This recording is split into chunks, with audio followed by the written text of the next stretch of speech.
Hey everybody, this is Kevin from Fort Orange Woodworking, and in today's video I'm going to be showing you the step-by-step process for how I made this semi-traditional Irish-American shillelagh walking stick. Now I call it that because this is made from Northeastern American hornbeam as opposed to the more traditional Irish blackthorn, which you would typically see shillelaghs being made from. However, I do try to stay true to most of the traditional methods and appearances. I use mostly hand tools in the making of this, but I do add a couple of my own unique features. So in this one, for example, I added this gold epoxy resin to help fill the natural cracks and voids. I also added a €1 coin stopper from Ireland just to give it a little bit more of a nod to that Irish culture and heritage. So with that being said, please remember to like and subscribe if you have not done so already. Feel free to leave a comment in the section below. And most importantly, I hope you enjoy the video. Thanks a lot, everyone. Take care. Okay, so my first step in this project is to fill this void with epoxy, and this was my plan from the beginning. When I saw this stick laying around, I instantly knew that I was going to make this an epoxy stick, which is not the first time I've done this, but definitely the first time I've done one with such a major void in it. So once the epoxy is cured, then I go into the early stages of shaping the top.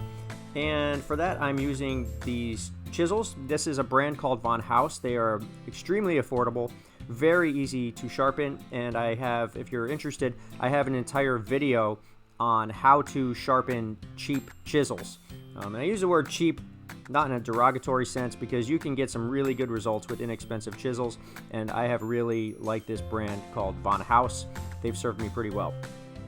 And then I speed this up a little bit because this does take a little bit of time, especially with the epoxy that's been laid over it. It has hardened the wood quite a bit.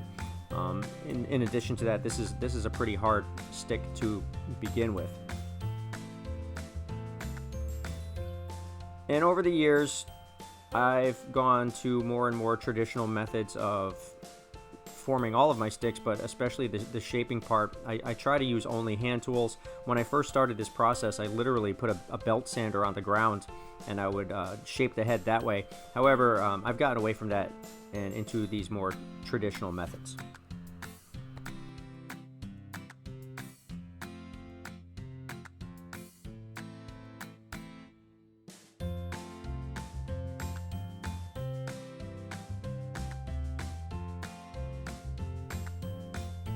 Once I have the head sufficiently shaped, or at least roughed out, then I go into the debarking process, and I do that by using a draw blade, as you can see here, with this traditional shave horse that I built.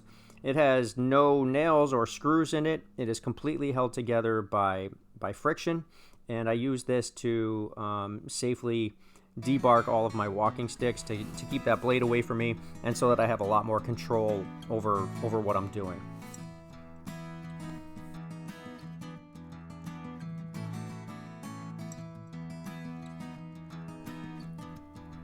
Once I have the debarking done, I go back down to the workshop and I continue the shaping process, which is probably the most time-consuming step of all of this. However, over the years, I've developed some methods and gotten some tips from users and watchers and commenters like yourselves, and this is one of those suggestions that I picked up on.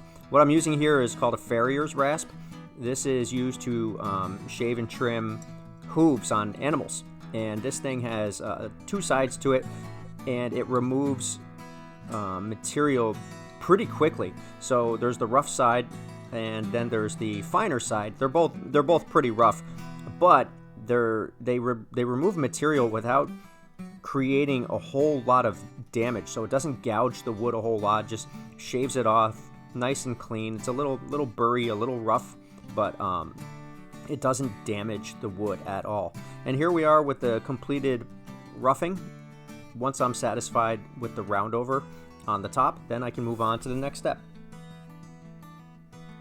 Since I used epoxy on this project, I had to make sure that I had enough to cover the gaps and voids, and that resulted in a little bit of spillover, a little bit of excess, but that was to be expected. Epoxy, it drips, and when it drips, it hardens, So you got to be prepared for that. And I knew that this was going to be one of the steps of the process. So I just go back to the chisels and I remove the excess that had dripped off.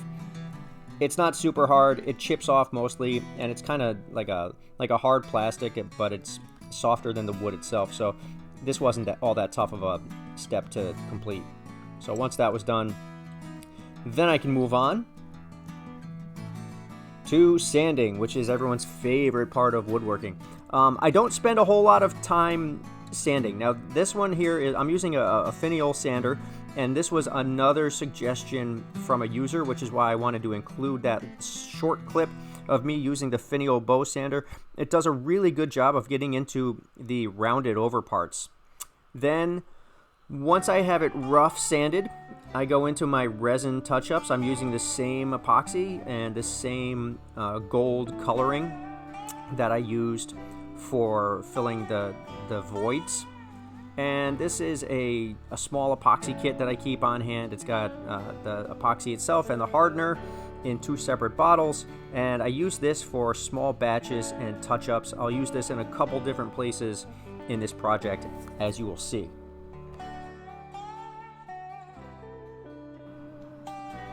Anytime that you work with a hardwood and you allow it to dry, there is going to be a good chance that it's going to crack at certain points. You really, you can't really prevent that from happening all the time. However, you can account for it. And I feel like using epoxy to fill those voids has added a really nice touch to the finished walking stick by adding a little bit of color and a little bit of flair to it. And it's a good way to fill those cracks and voids while enhancing the appearance, the overall appearance of your project.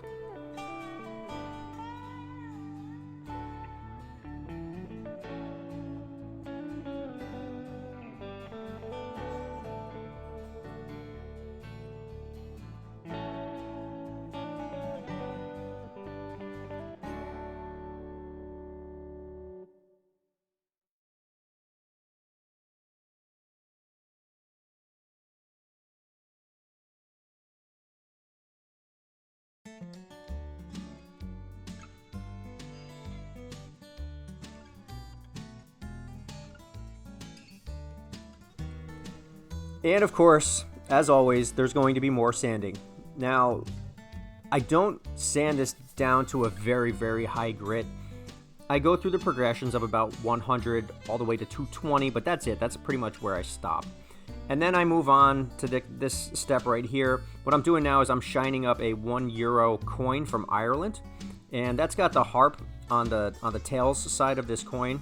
And I thought that would make for a really neat stopper on the bottom of this shillelagh. And again, it's kind of a nod to the culture itself. While a stopper isn't necessarily going to be on most shillelagh walking sticks, I like to add them to mine just because it's another feature. And again, I go back to the 2-step epoxy with my small epoxy kit here. I don't bother mixing this one in the container. I just put a little bit of A and a little bit of B. Swirl it all together because it's such a small amount, and then I just lay my €1 coin right on the bottom. And then once that's done, I'll put a layer of epoxy on top of it, like a bubble, and that will hold it in place and give it a nice bottom to prevent the wood from splitting at the bottom. And there it is. The video image is actually sharper than it looks in person. It looks really shiny on the top. It's not as scratchy as it looks in the video. Anyway, moving on. I've got the hose clamp on top here, and this is a little trick that I use. Number one, I'll use the hose clamp later in the project to control drips when I go to finish. But in this process, what I'm using it for is to gouge my paint lines. So what I'll do is I'll get that nice rounded part from the hose clamp that creates as good of a circle as you're going to get on this rough piece of wood, and I'll gouge it with a knife just to create a small line so that the paint doesn't bleed into the other section because they are different sections of finish. Then I move on to staining the wood. I use an ebony black stain from Minwax. This is not paint. When it's finished, it's going to look shiny and black, and it really does look like paint. However, this is a wood stain, and the Minwax ebony product is just a super dark black, and I use this on almost all of my walking sticks. And again, this is going to be a nod to the traditional methods. Traditional Irish blackthorn is put up a chimney to get that blackened look from chimney and ash. However, I mimic that by using the black stain. And then for this one, I moved on to using an Odie's oil. If you've never used Odie's before, it's a pretty incredible product.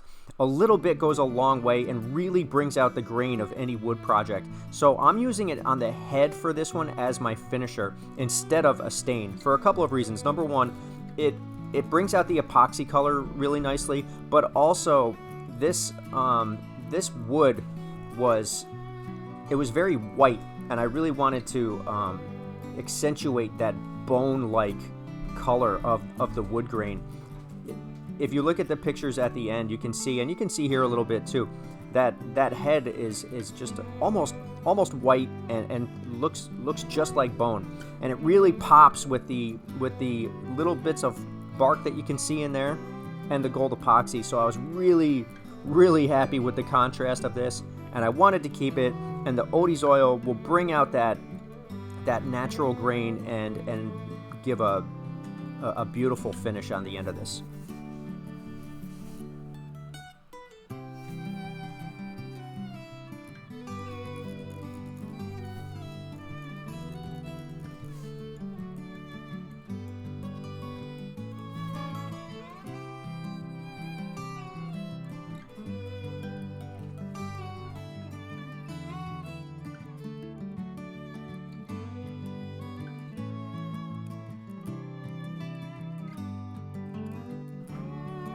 And in this next step, I'm channeling the paint band. Now, I've already gouged it with a knife to get a fine line in there, and then I go out with this triangular shaped chisel, and I gouge a little bit deeper just to take off a little bit of that black and prep for the next step, which is painting the band.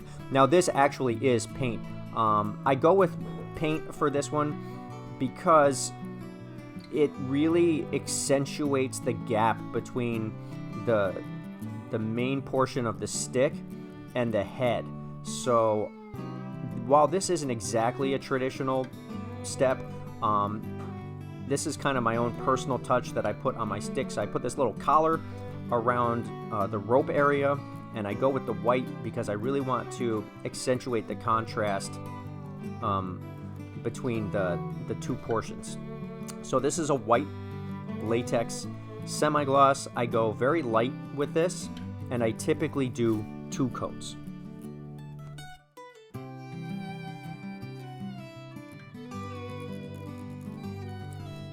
And there it is, ready for the final stage. It's painted, it's dry, the oil has sunk in, and we are ready to apply the poly. Now, there are a number of clear coat finishes that you can use. However, I like to use a polycrylic from Minwax. I like it because you can see where it applies in that blue shade there, and it goes on very clear. I apply about 3 coats, and you can always add more as needed. So that's why I go with the polycrylic from Minwax.